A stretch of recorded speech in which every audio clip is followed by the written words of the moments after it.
ये जो ट्रेंड है ये इंडिया ने ही बनाया है और ये पहली मर्तबा जो है ये हमें देखने को ऐसा नजर आ रहा है। अगली फॉर्मेशन वज्रांग, भारतीय वायुसेना के 6 राफेल लड़ाकू विमान मारुत फॉर्मेशन में।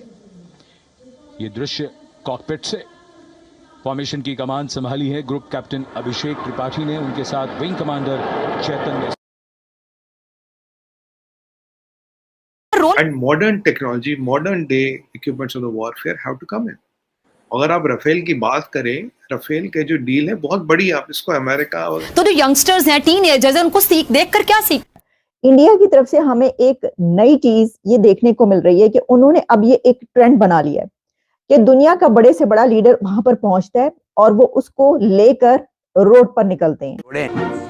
The French Foreign Legion Music Band, led by Captain Khurda, comprising 30 musicians, playing the Legion's anthem called La Boudin. First, we are very, very honored to be here in India. French are सबसे अमीर, मैं और नहीं कुछ कहना चाहता, यही कह दें सबसे ज्यादा पैसे जिसके पास हैं, कैसे वो आए, क्यों आए, वो सब छोड़े। देखिए अब डेवलपमेंट्स यहाँ क्या हो रही हैं।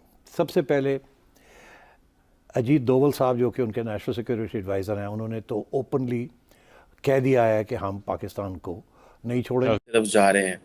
ये इतना पैसा डिफेंस पे क्यों लग रहा है सुमित भाई?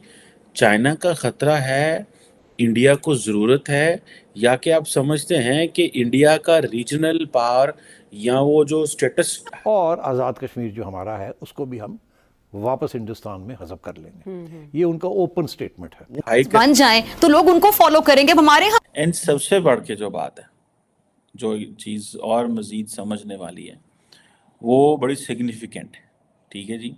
और वो इसलिए है कि जितने भी जो बहुत सारे जो फ्रेंच सोल्जर हैं वो आए हुए हैं इस वक्त, वो रिपब्लिक डे पे परेड भी करेंगे। लेकिन ये तो एक तरफ, इसके साथ ही ये भी डेवलपमेंट नजर आ रही है कि 26 राफेल और 6 न्यूक्लियर प्लांट्स की बात की जा रही है। तो एक तरफ तो ये खुलेआम उनकी ये एक फलसफा स्ट्रेटेजिक डिफेंस, जिसे वो कहते हैं ऑफेंसिव डिफेंस, इसको ये चल रहा है।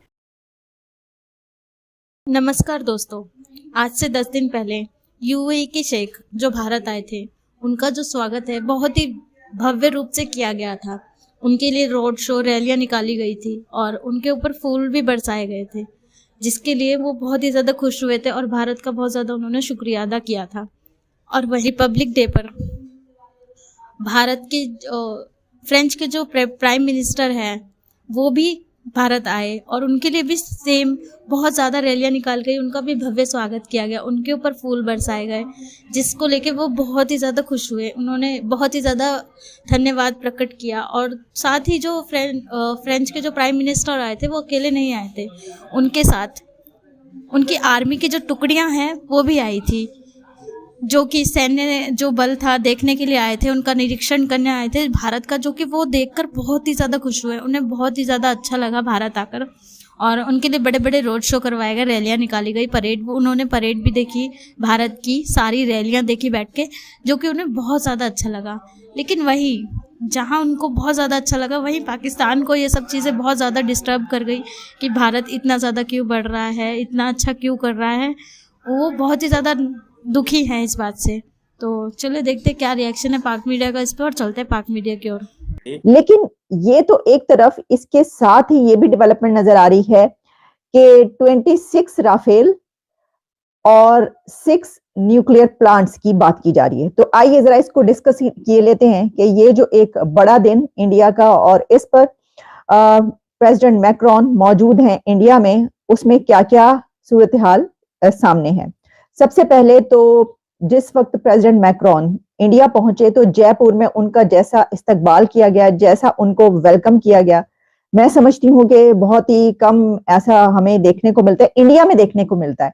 इंडिया की तरफ से हमें एक नई चीज ये देखने को मिल रही है कि उन्होंने अब ये एक ट्रेंड बना लिया है कि दुनिया का बड़े से बड़ा लीडर वहां पर पहुंचता है और वो उसको लेकर रोड पर निकलते हैं।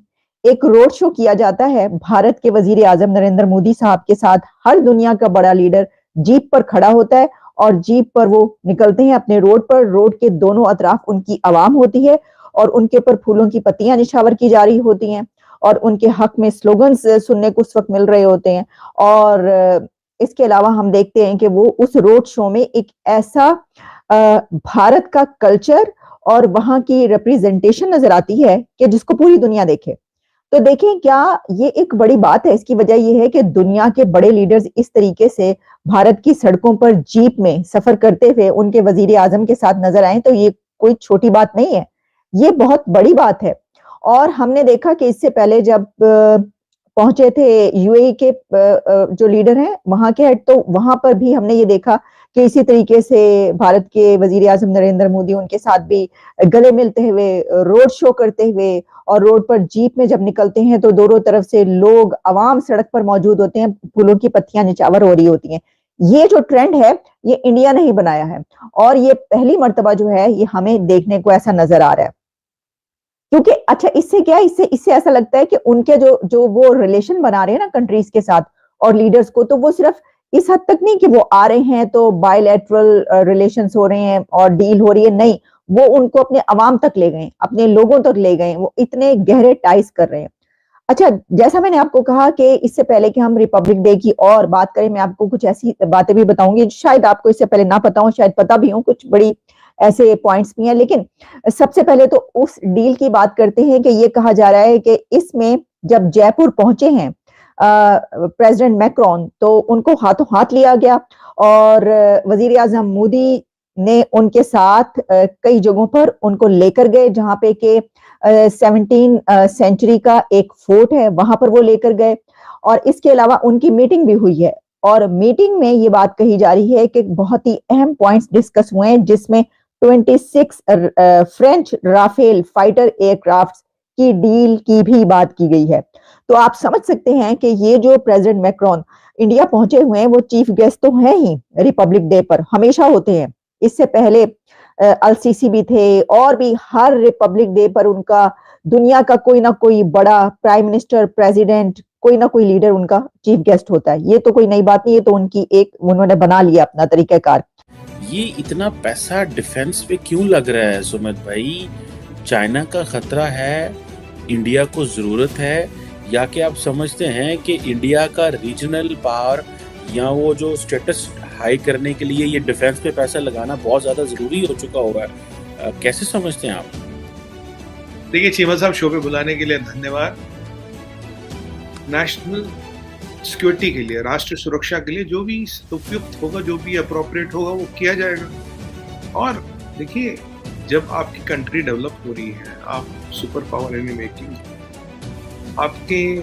आपका आर्सेनल, आपका रखरखाव, आपका लिविंग स्टाइल, आपका ease of living, ease of business, everything has to go up. And modern technology, modern day equipments of the warfare have to come in. अगर आप राफेल की बात करें, राफेल के जो डील है बहुत बड़ी है। आप इसको अमेरिका वगैरह के बारे में देखिए, मैंने आपको आपके पुराने शो की बात है, तो मैंने आपको बोला था 4-5 कंपनियां अभी हमारे को सी ट्रायल्स दे रही है, बोला था 5 महीने पहले बोल चुका हूँ आपको। और मैंने तब आपको ये भी बोला था most probably Rafale will make it, क्योंकि राफेल का जो इक्विपमेंट है वो एडवांस्ड है। और 3-4 चीजें जो हमें समझने की, करीब 86 राफेल इंडियन एयरफोर्स को चाहिए, 36 राफेल इंडियन नेवी को चाहिए। 86 और 36 करीब 125 जहाज की बात कर रहे हैं मोटा मोटा। यहाँ जो राफेल एम है, इसमें जो है ये जो कैटापोस्ट लॉन्च होता है और जो एरेस्टर बेस्ड लैंडिंग होती है, दोनों को सपोर्ट करता है। ठीक है, हमारे दोनों एक तरफ का कैरियर पे चले। दूसरी बात चीमा साहब, आपको याद होगा ये शायद 5 अप्रैल 2021, हाँ 5 अप्रैल 2021 को एक एमओयू हुआ था हिंदुस्तान एरोनॉटिक्स और सैफ्रॉन इंजन, सैफ्रॉन टेक्नोलॉजीज के बीच। ये जो इंजन है ये M88 सीरीज का इंजन है, इसका ये हाई थ्रस्ट इंजन है। आई थिंक इसका थ्रस्ट इज 110 किलो नॉट्स केयर। ये इंजन इंडिया में बने।